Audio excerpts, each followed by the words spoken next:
Muy buenas para todos. Hoy tenemos otro invitado muy especial y lo es todavía más porque el doctor Luis Humberto Ustaris, quien nos acompaña hoy, eh, fue uno de mis primeros alumnos en la Universidad Javeriana hace ya muchos años. No digo cuántos para no develar su edad, pero estos son de esos casos placenteros en que el alumno supera con creces al maestro.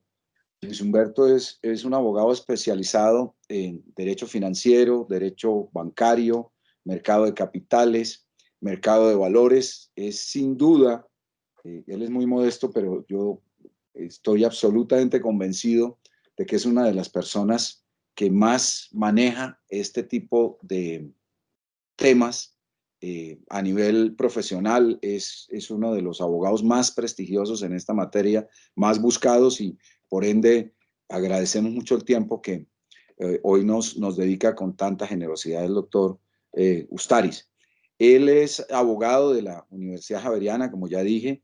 Además es máster de la Universidad de Berkeley en California. Tiene una maestría también en Derecho Económico de la Universidad Javeriana y una especialización en Derecho Financiero de la Universidad de los Andes. Es decir, más es muy difícil, y por lo demás, actualmente está terminando su gestión de doctorado en la Universidad de Salamanca, en España. Ya ha hecho cursos sobre arbitraje internacional en Estados Unidos y en Francia.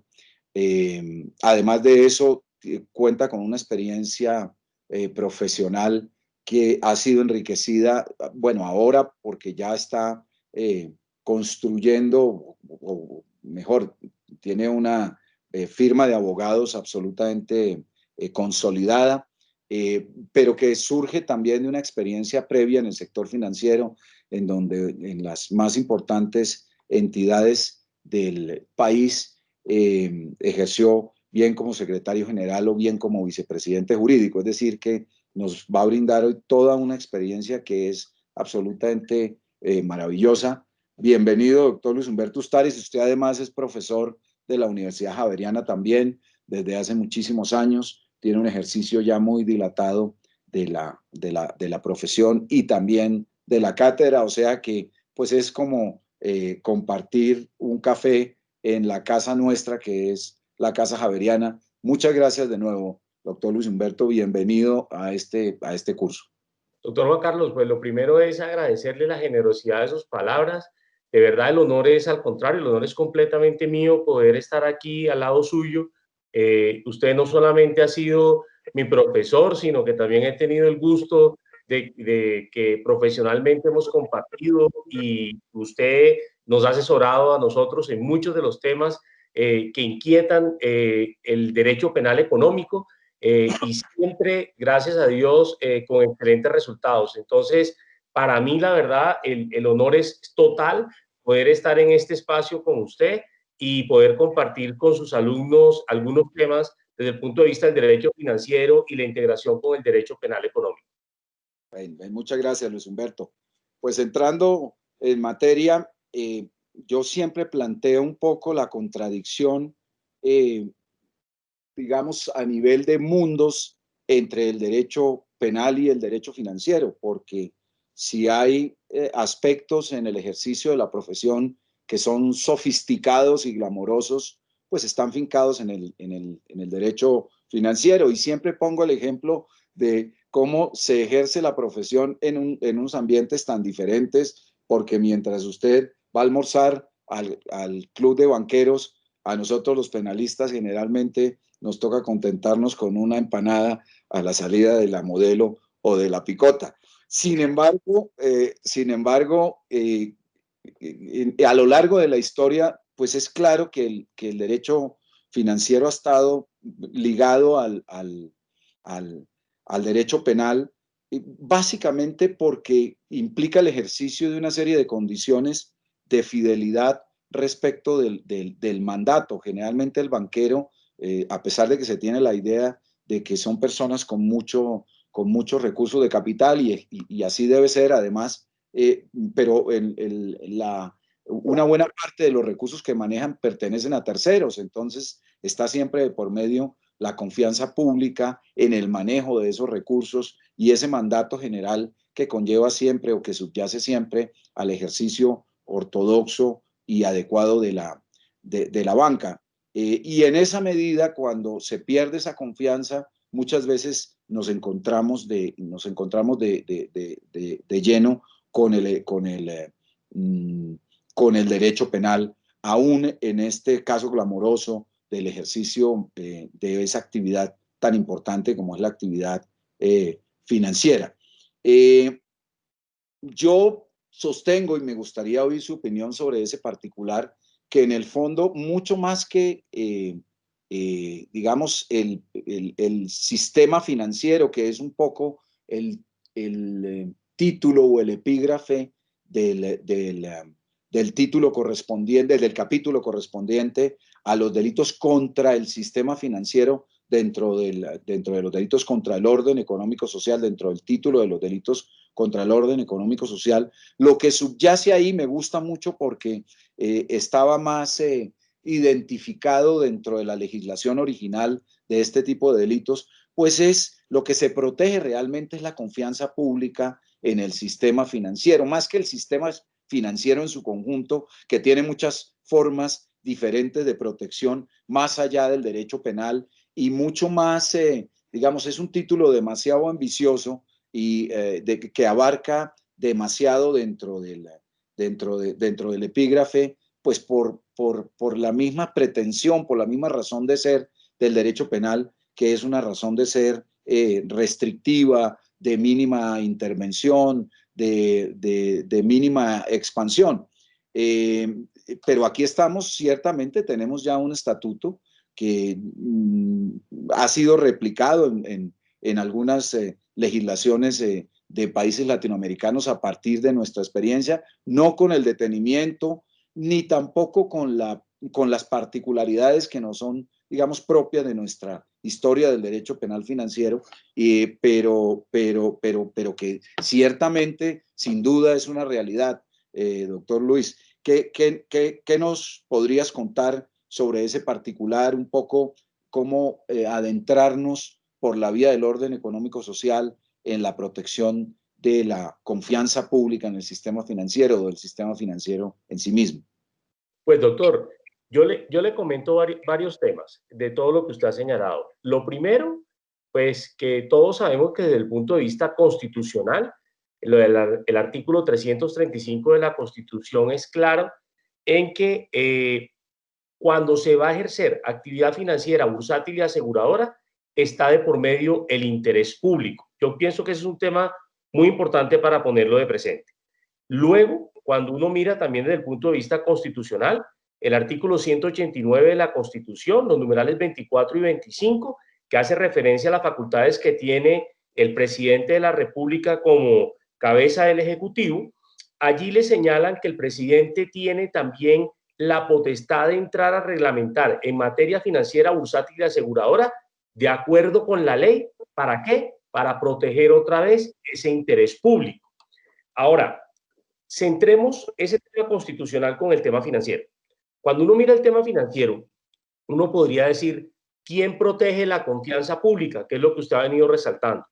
Y la respuesta sería muy sencilla al decir que la Superintendencia Financiera de Colombia tiene esa facultad en el Estatuto Orgánico del Sistema Financiero, en los artículos 321 y siguientes, donde establece que la Superintendencia Financiera tiene la obligación de velar por la protección de la confianza del público. Pero yo quiero ir un paso más allá, con base en todo lo que usted ha señalado. Cuando uno mira un establecimiento de crédito, pensemos en un banco, una corporación financiera, una compañía de financiamiento o inclusive también una cooperativa financiera, uno parte de la base que los establecimientos de crédito realizan dos tipos de operaciones fundamentalmente. Captan recursos del público y colocan recursos en el público. Y allí es importante que la gente conozca dos cosas. La primera, que para crear, por ejemplo, un banco en nuestro país, en el día de hoy, se requieren cerca de 100.000 millones de pesos, que es el capital mínimo. Y ese capital siempre tiene que estar disponible, y la gente no lo sabe, en efectivo. Y esa es la razón de ser. ¿Para qué? Para entrar a proteger esa confianza del público. Lo primero es que cuando la gente deposita los recursos en las entidades financieras, tienen que saber que esas entidades cuentan con un respaldo económico.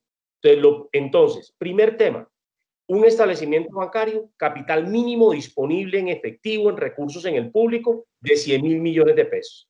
Segundo, la política monetaria que tiene la Junta Directiva del Banco de la República, donde, por ejemplo, por cada peso que depositan los consumidores financieros en los bancos, existe un tema que es el encaje financiero, el encaje bancario. Y por cada peso, 10 centavos se van de manera inmediata al Banco de la República.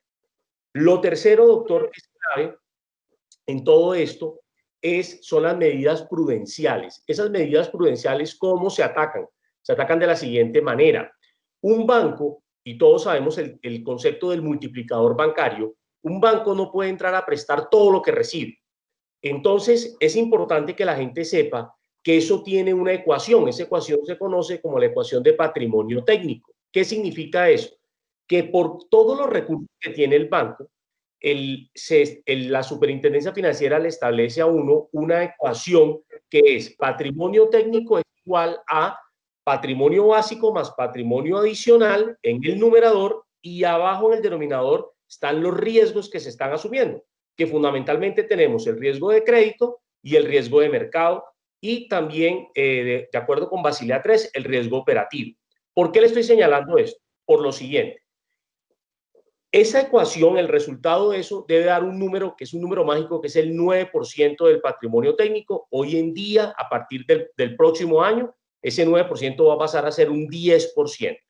Y eso, en pocas palabras, significa que hoy, en el 2020, un banco, por cada peso que recibe, lo puede prestar 11.11 veces. Es decir, la magia del sistema financiero tiene un límite, y ese límite mágico en nuestro país y el referente a nivel internacional es 11.11 veces. Entonces, observe, doctor, cómo esta confianza que usted está señalando tiene, entonces, desde el punto de vista financiero, hemos mencionado 3 aristas. La primera arista, que es la que está relacionada con el capital mínimo, la segunda con el encaje bancario, la tercera con el límite del patrimonio técnico, y me parece que debemos agregar una cuarta jurídica que es muy importante, que a la gente se le olvida, y es que cada vez que nosotros nos acercamos a un banco, a abrir una cuenta corriente, a abrir una cuenta de ahorros, o a colocar nuestros depósitos en certificados de depósito a término o en certificados de CDAT,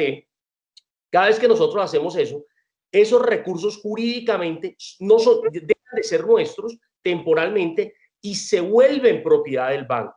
Y el banco los puede utilizar para su actividad desarrollada en el objeto social, que sabemos que es reglada, y en consecuencia el banco, con la plata nuestra, va y la presta. ¿Cuál es el compromiso del banco? Que cuando nosotros requiramos los recursos, bien sean a la vista o bien sea a término, el banco nos los tiene que devolver. Entonces, si usted se da cuenta, todo esto desde el punto de vista financiero tiene unos componentes que lo van volviendo más complejo, y que la protección de la confianza del público entonces se tiene que volver más aguda. Y por eso, doctor, hoy en día, cuando uno menciona de solamente la protección constitucional, es muy importante, la protección de la superintendencia financiera es muy importante, pero yo quiero decir algo de manera muy respetuosa. Esto no es suficiente.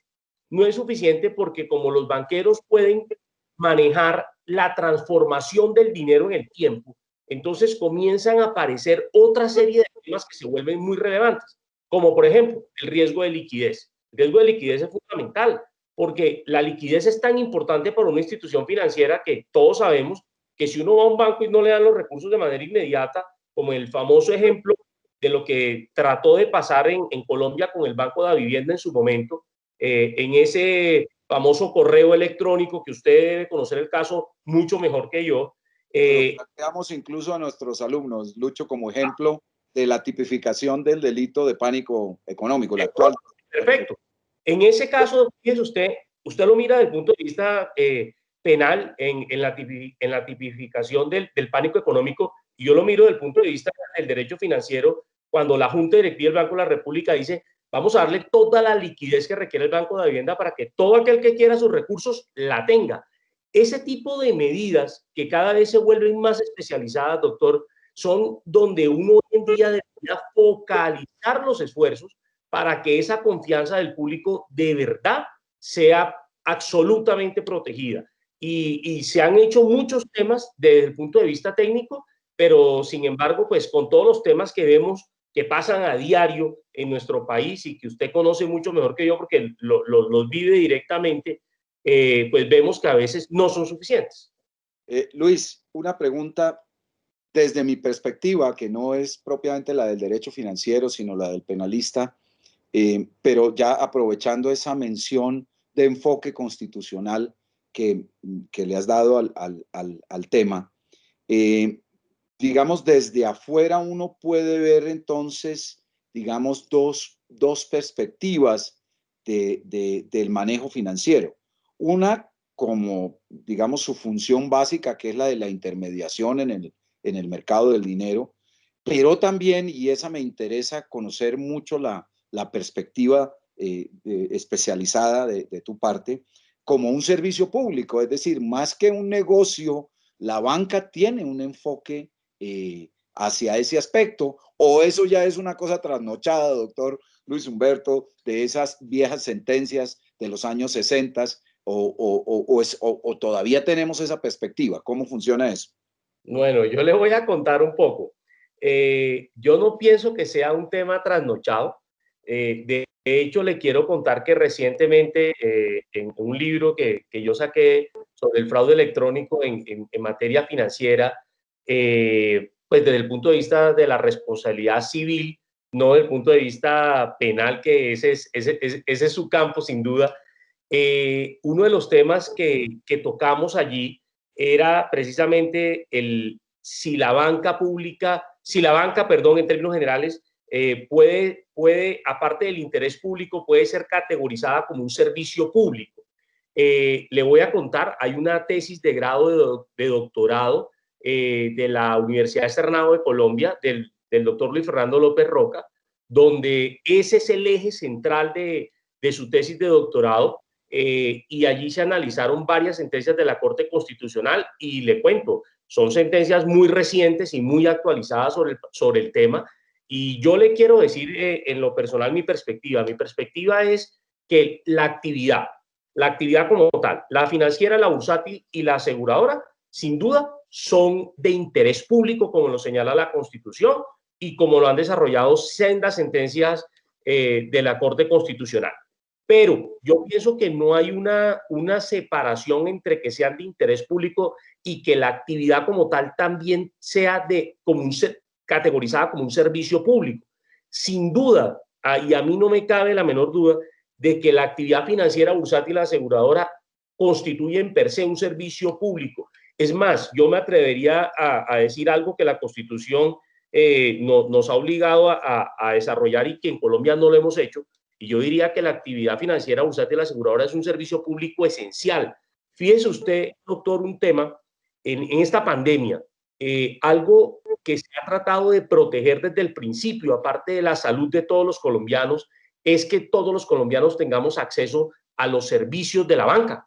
Ese es un tema que lo primero que hizo el gobierno nacional cuando sacaron las medidas de emergencia económica y social fueron ver cómo se garantizaba que los colombianos no fuéramos a acudir masivamente a los bancos a sacar el dinero y a guardarlo en el colchón porque no sabíamos si lo íbamos a necesitar o no, sino ver cómo los colombianos íbamos, por el contrario, a preservar esos recursos dentro del sistema financiero para que pudieran ser óbice de utilización por ellos mismos. Entonces, yo sí pienso, porque, por ejemplo, cuando suceden temas como este que vivimos, el de la pandemia, o cuando suceden temas que lo hemos visto, y yo respeto mucho el derecho al trabajo y las uniones sindicales cuando realizan sus protestas y que afortunado o desafortunadamente, no lo sé, pero que tocan a la banca, yo sí pienso que eso es un tema que debería tratarse de otra manera porque yo sí creo y mi convicción es que la banca, el mercado de valores y el sector asegurador es un servicio público esencial en los términos que lo trae la Constitución y ese tipo de protestas en estos sectores deberían ser evitados. Un país que no tenga acceso al sistema financiero es un país que termina inutilizado y eso es un tema que no nos podemos permitir. Gracias, gracias, Luis. Deducimos, digamos, de esta presentación que hay una serie de, y tú los mencionaste ya con toda la precisión técnica que eso amerita, que hay una serie de principios de ortodoxia bancaria, de ortodoxia en el ejercicio del negocio de alguna manera rigen un comportamiento básico, ético, comercial y además de eficiencia misma del negocio y de conservación del negocio por sí mismo que rigen el sistema financiero. Y uno, si echa un poquito ojo a la historia, observa cómo se fueron construyendo, un poco como dice Serrat, haciendo camino al andar. Yo me baso en este relato histórico un poco en la relación que en su momento expresaran los doctores Pinzón y Carrillo en su libro Sector Financiero y Delincuencia Económica, que lo recomiendo mucho a mis alumnos, a pesar de que ya tiene sus años, es una tesis laureada de nuestra universidad, pero que se convirtió después en un clásico. Y ellos tienen una serie de hitos allí muy interesantes. El primero de ellos, el del señor Judas Tadeo Landines, en mediados del siglo XIX, que fue un señor muy rico, muy poderoso, que creó el primer fenómeno, digamos, de bancario, entre comillas, porque no era una operación propiamente reglamentada, ¿no? Que tuvo que ver con el derecho penal porque hubo gente que, obviamente, cuando el señor se reventó por circunstancias que no vienen al caso, pero básicamente se fundamentaban en el hecho, entiendo yo, ahora me corriges, de que el señor invirtió todos esos recursos que captó del público, que en ese entonces era metálico, eran morrocotas pues de oro, y los invirtió en ganado y en tierra, que era un poco el factor económico que presidía la actividad en la época, y en contraprestación o para garantía expidió lo que por lo menos Carrillo y Pinzón denominan el primer fenómeno de billete bancario, en la medida que expedía una especie de pagarés, una especie de títulos que empezaron a circular y a tener casi que un valor liberatorio y un valor de cambio. Hasta que a alguien se le ocurrió pedirle al señor Landines sus morrocotas y obviamente pues él no tenía las morrocotas porque lo que tenía era ganado, porque lo que tenía era tierras, etcétera, etcétera. Y pues cuando uno necesita liquidez, como tú lo señalabas ahora, pues desgraciadamente no puede ir a pagar, no puede ir a pagar el pan en la esquina, ni el mercado en la esquina, pues con tierra. Y en un parangón, digamos, más o menos similar, pero ya un poquito más avanzado en términos de técnica del negocio, también está la quiebra del Banco López, ya un poquito más avanzado, ya comenzando el siglo XX. Este señor López, que es el patriarca de una dinastía política muy importante, que a la sazón dio 2 presidentes de la República, pues creó también de una forma más sofisticada, ya no en términos de morrocotas y de ganado y de tierras, sino en términos de un gran negocio bancario muy aprestigiado, con una oficina muy linda allí en la Jiménez con Séptima, pero también dedicó, a mi juicio, de una manera pues intuitiva pero equivocada, la inversión de esos recursos, no propiamente en la intermediación, sino sobre todo en negocios que eran muy importantes para la época, pero con una volatilidad en términos de rendimiento y de precio del mercado muy grande, como es el negocio del café.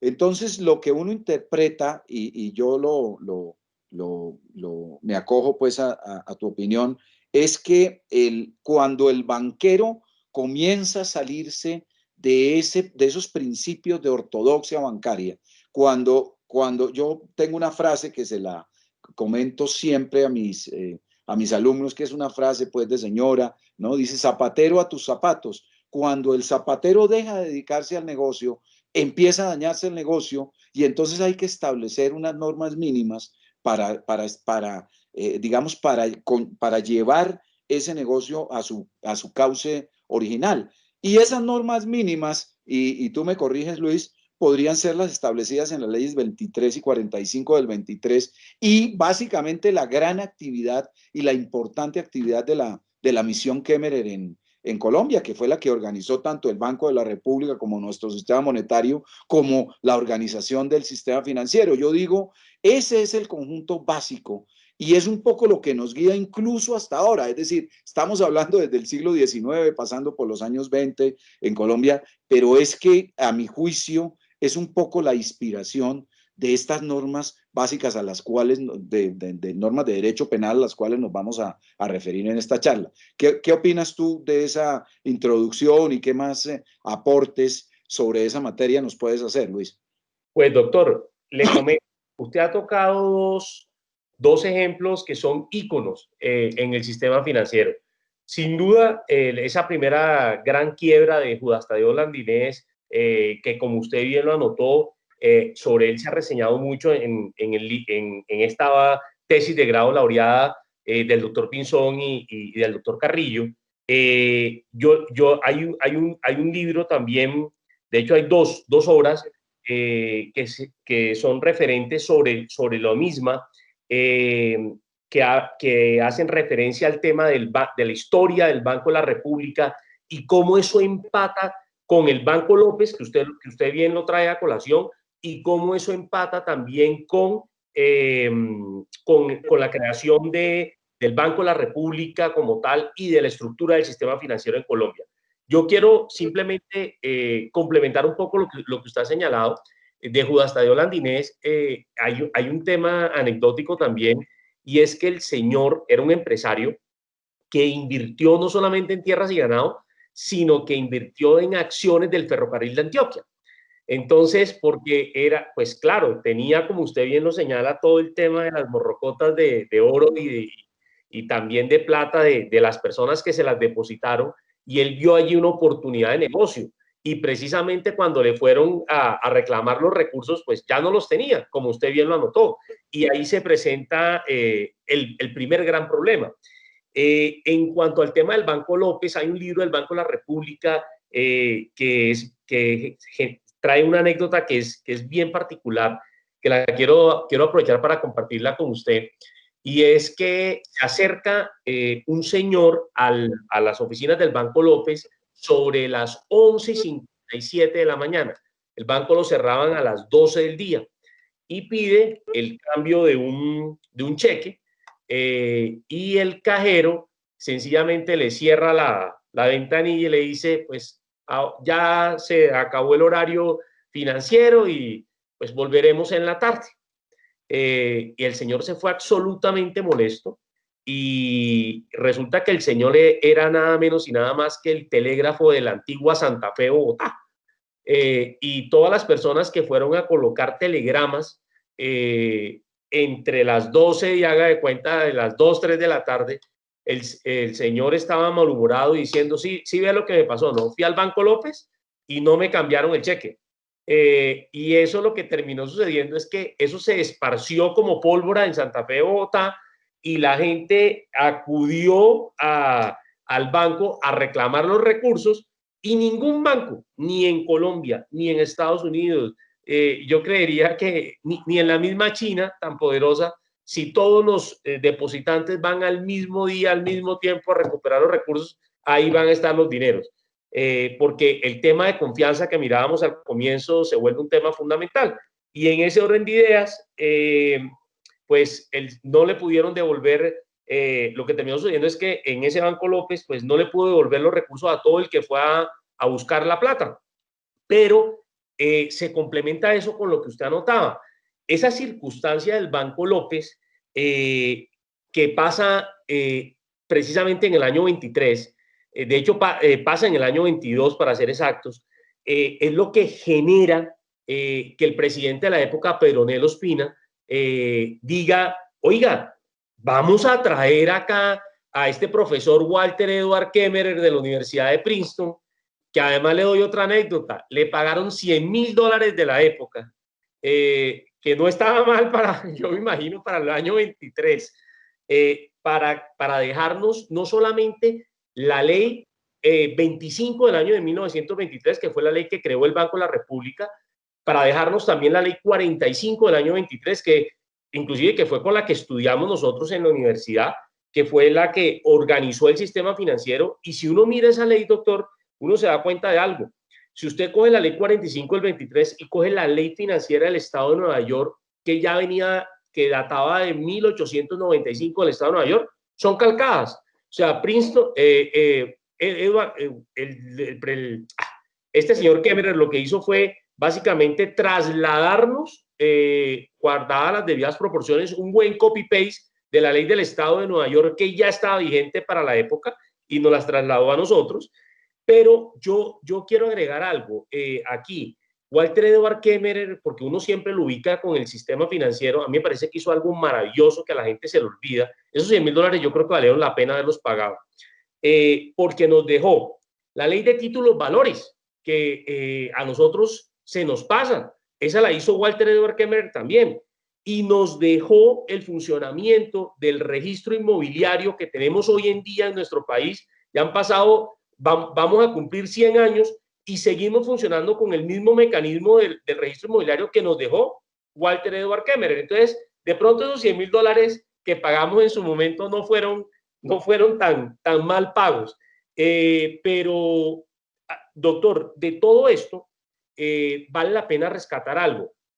Si uno mirara en retrospectiva, por ejemplo, lo que le pasa al Banco López, que guardada la debida proporción, lo que pasó, por ejemplo, con el caso de la vivienda que mencionamos hace algunos momentos, pues si hubiese existido en su momento un banco central, Banco López no estuviera funcionando muy seguramente, no se hubiera quebrado, no le hubiera pasado lo que le sucedió, porque hubiera tenido un banco detrás que le hubiera proporcionado todos los recursos suficientes para poder funcionar.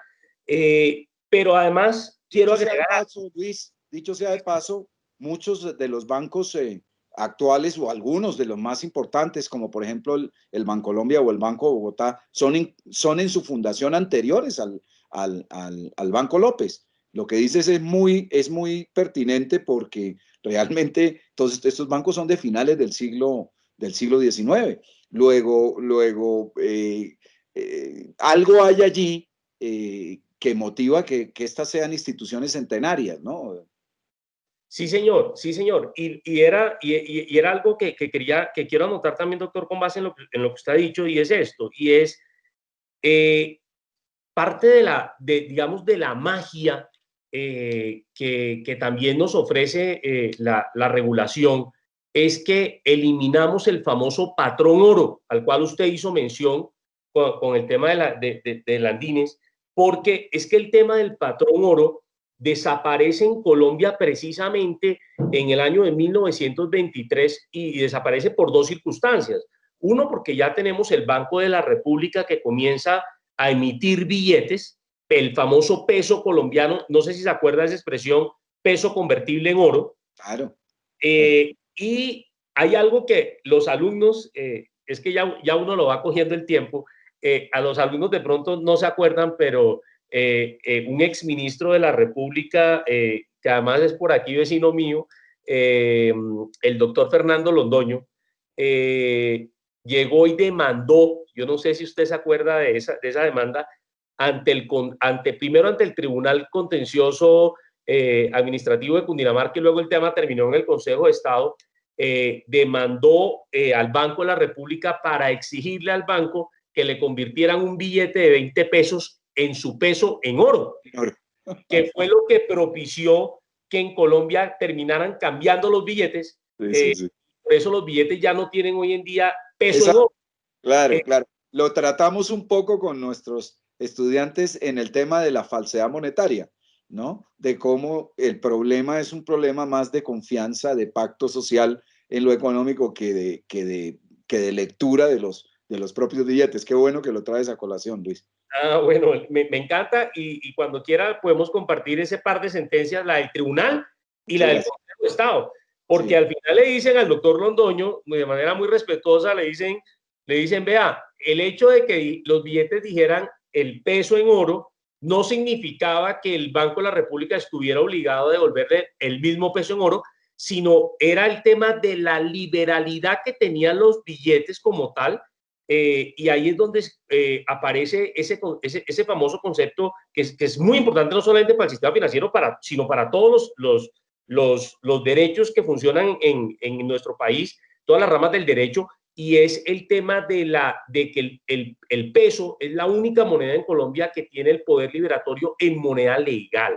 Eso es un tema muy, muy importante que se da con ese par de sentencias y que, volviendo, doctor, al tema histórico, que es donde vamos, cuando uno integra la creación del Banco de la República, entonces, y el Banco de la República dice, vamos a tener un billete único que esté circulando y que es el que yo voy a respaldar, y aparece el tema del patrón oro, comenzamos a mirar la magia del dinero, comenzamos a mirar otra serie de temas que se vuelven muy importantes. Y ahora que usted menciona el tema de la falsificación, yo me imagino que parte de los temas que ustedes van a tratar en el curso es que el tema de la falsificación de las monedas ya hoy en día, pues no lo sé desde el punto de vista penal, pero desde el punto de vista financiero está dejando de ser menos relevante y se están volviendo más relevantes otros aspectos de la vida moderna que nos ha llevado, como el tema de los famosos bitcoins, por ejemplo,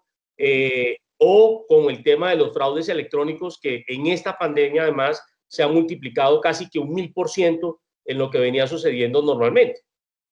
Eso era como lo que quería como anotar. perfecto. Gracias, gracias, Luis. Bien, yo ya, digamos, concretando un poco, porque aquí, con ese gusto tan especial que tenemos los dos por estas materias, nos podríamos quedar toda la vida hablando.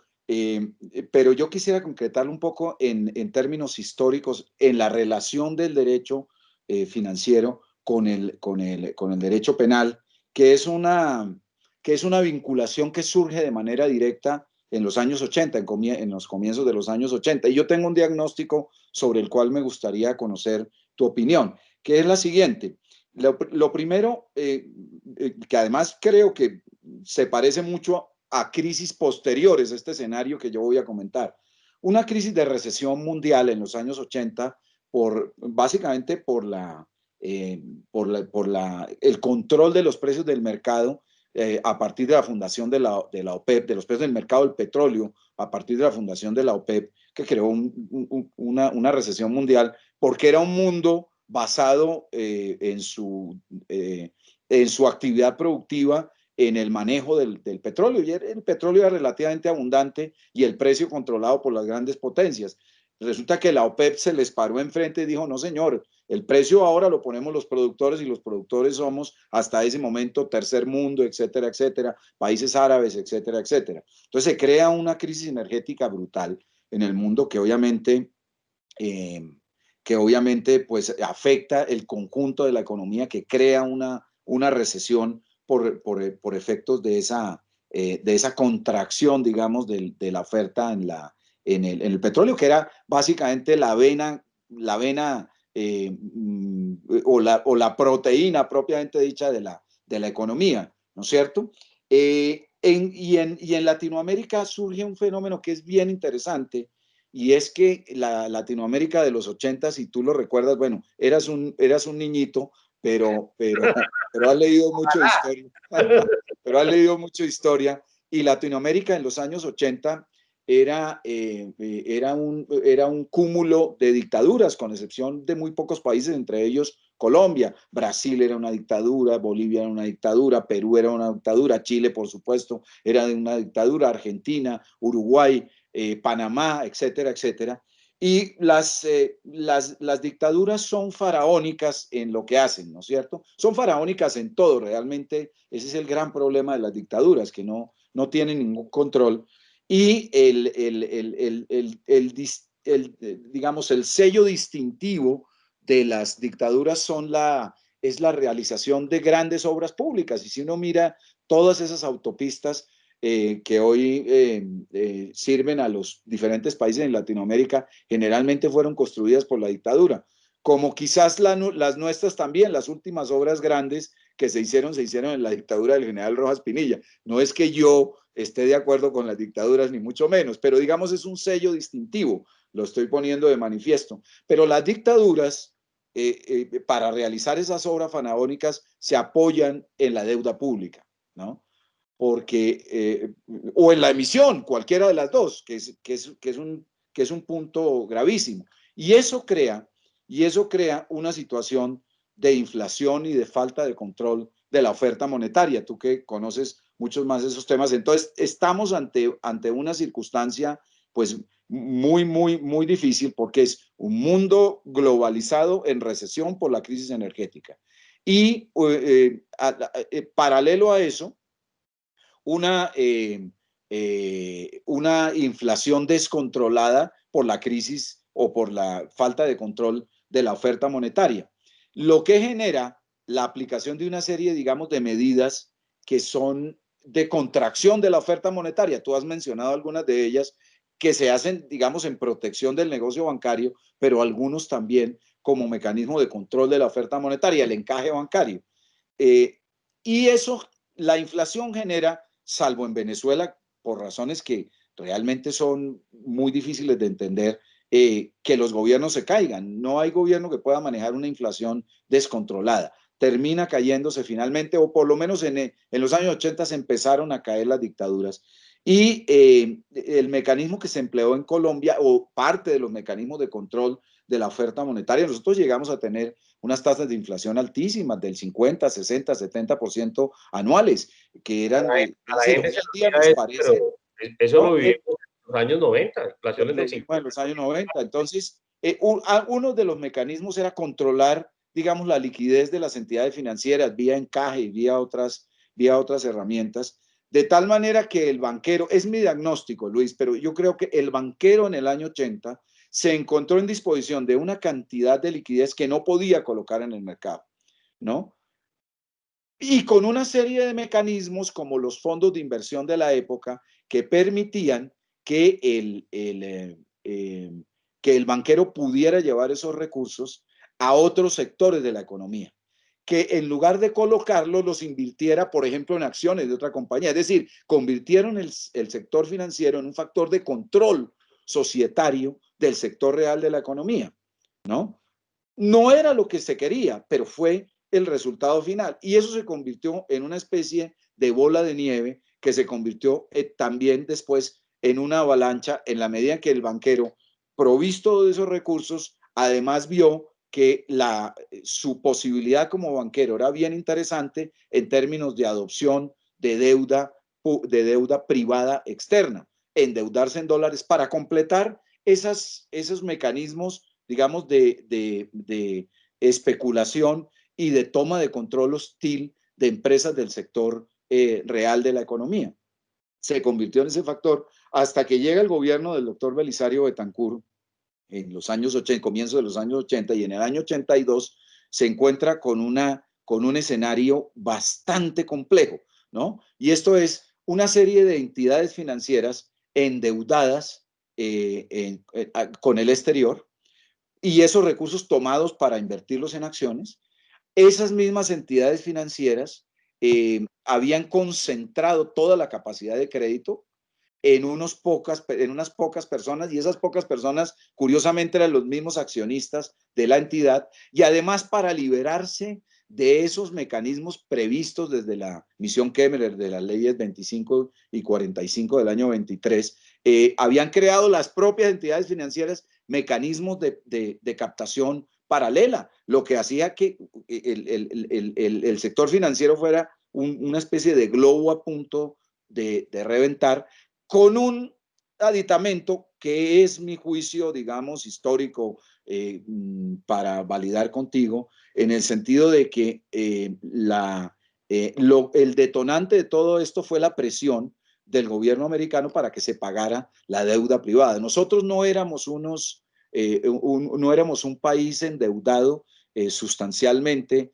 en materia de deuda pública, de deuda externa pública. No lo éramos porque aquí siempre ha habido un manejo relativamente prudente de esa materia, pero sí lo éramos en términos de deuda privada a través de la banca. Y yo les digo a mis alumnos siempre, les planteo una idea que yo creo que no está lejos de la realidad, en el sentido de que uno a los americanos les puede decir que huelen a azufre en la Asamblea General de la ONU, que son unos demonios, que son unos imperialistas, etcétera, etcétera. Pero lo que sí no se puede con ellos es quedarles debiendo un peso. Eso no está, no, ellos tienen la manera de persuadir, ¿no? Para el pago de la deuda. Y eso fue lo que detonó y lo que finalmente desembocó en los decretos 2919 y 2920 del año 82. El primero para nacionalizar la banca vía una intervención dura del Estado en el sistema financiero, ¿no? Que pusiera, digamos, en blanco y negro la realidad de los bancos. Sus activos están deteriorados, su patrimonio no vale nada, yo lo voy a respaldar, pero su acción como accionista, como administrador de los bancos, vale cero o vale un centavo a partir del momento. Segundo, usted me tiene que desmontar ese sistema de captación masiva paralela, porque no tiene autorización legal. Y tercero, esa platica que es la plata de los ahorradores, usted, hágame el favor, no la puede, no se la puede primero prestar a sus propios accionistas, sino como lo haría con cualquier cristiano. Y segundo, es decir, respetando los límites para cualquier persona. Y segundo, usted esa plata no la puede dedicar a operaciones de especulación. Y esa es digamos, el contenido ya de nuestros tipos penales en la medida que los convierten esas actividades en delitos. Es decir, no respetar esas normas de ortodoxia financiera se convierten en delitos por virtud del decreto 2920 del año 82. ¿Qué opinas de esa perspectiva, Luis? Pues doctor, usted ha tocado un sinnúmero de temas, todos muy importantes y muy apasionantes. Voy a abordarlos en el mismo orden que usted los ha planteado. El primero, cuando usted definitivamente empata dos temas que impactaron a América Latina, y no solamente a América Latina, yo quiero decirle que al mundo entero.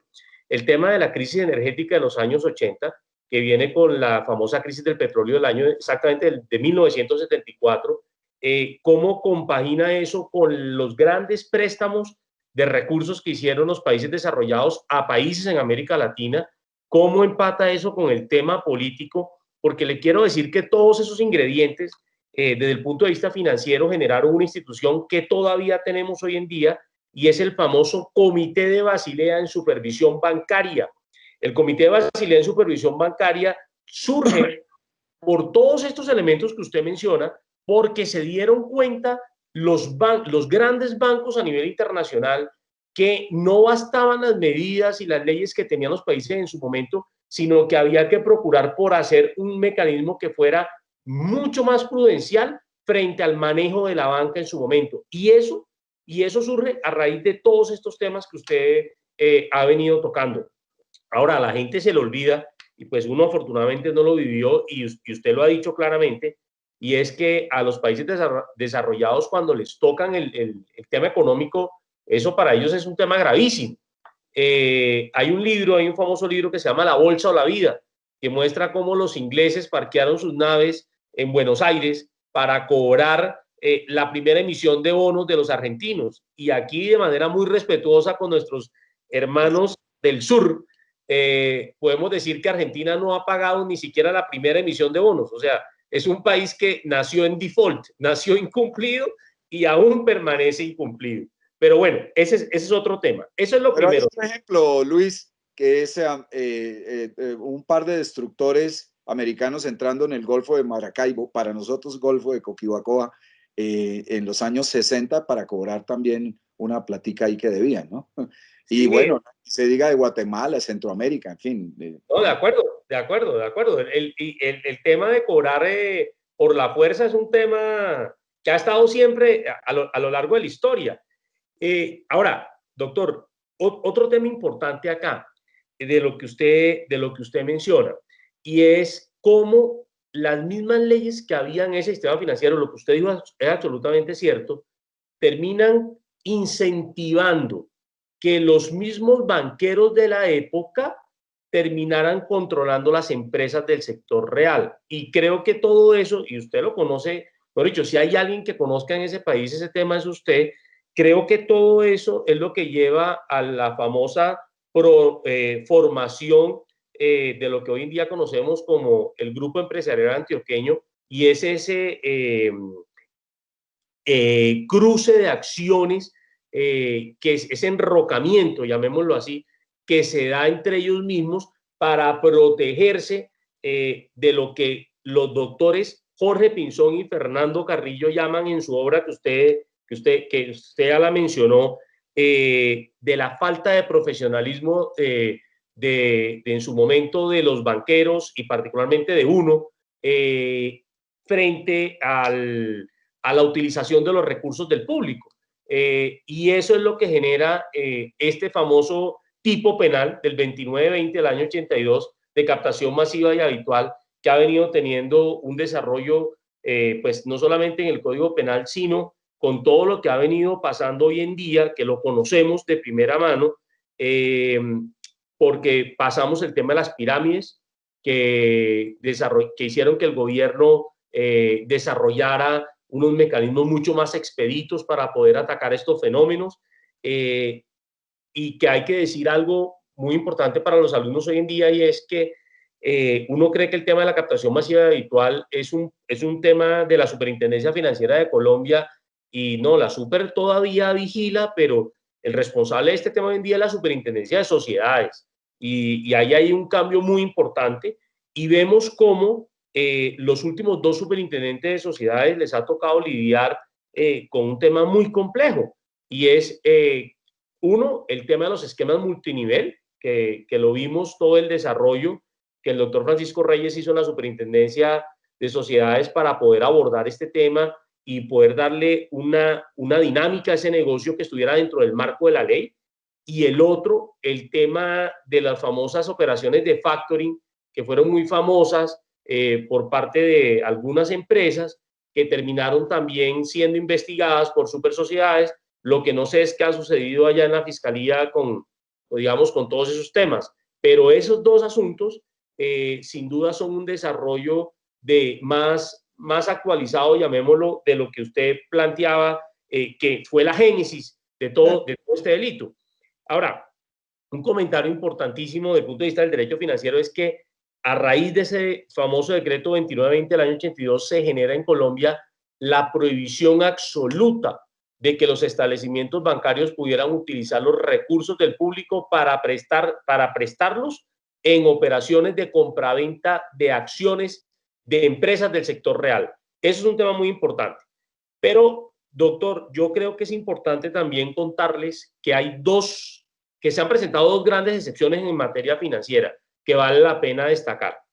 La primera, cuando se crearon las corporaciones financieras, las corporaciones pero vamos a eso ahora, si te parece, Lucho, cuando miremos los tipos en particular, porque sí, como vamos a hablar de las autorizaciones legales en los tipos, me parece absolutamente fundamental ese tema y allí creo que nos queda. Simplemente para terminar esta introducción, que ha sido realmente grata de charlar contigo, decir cómo se presentó una evolución que ya tú la insinuaste. Tú estás mencionando la parte vigente, la parte actual, la parte actualizada, que me parece muy interesante y ahora la vamos a revisar ya en frente de los diferentes tipos penales, ¿no? Hablamos entonces como, digamos, como génesis de todo esto, como tú lo señalabas, el decreto 2920 del año 82. Esas normas, que fueron básicamente tres tipos penales en ese sentido, pasaron más o menos igual al estatuto financiero, ¿no? Con posterioridad, y luego al Código Penal del año 2000. El Código Penal del año 2000 tiene la filosofía de recoger todas las normas penales dispersas, penales delictuales dispersas en legislaciones diferentes. Pues obvio, no es lógico ni da mucha seguridad jurídica el que haya tipos penales en el estatuto financiero, porque uno lo busca en el Código Penal. Y el legislador de 2000 con ese criterio, un criterio que me parece razonable de codificación napoleónica, lo incluyó en el Código de 2000. Y el Código de 2000, que ya vamos allá, tiene varias reformas, entre ellas algunas coyunturales, o bien en relación con el mercado de capitales, todo el tema de la manipulación de especies inscritas en el Registro Nacional de Valores, y en relación con el tema de la captación masiva y habitual, que por razones de coyuntura, insisto, pasó o hubo necesidad de complementar. Entonces, si te parece, terminemos esta parte de la introducción y entremos a los tipos penales vigentes.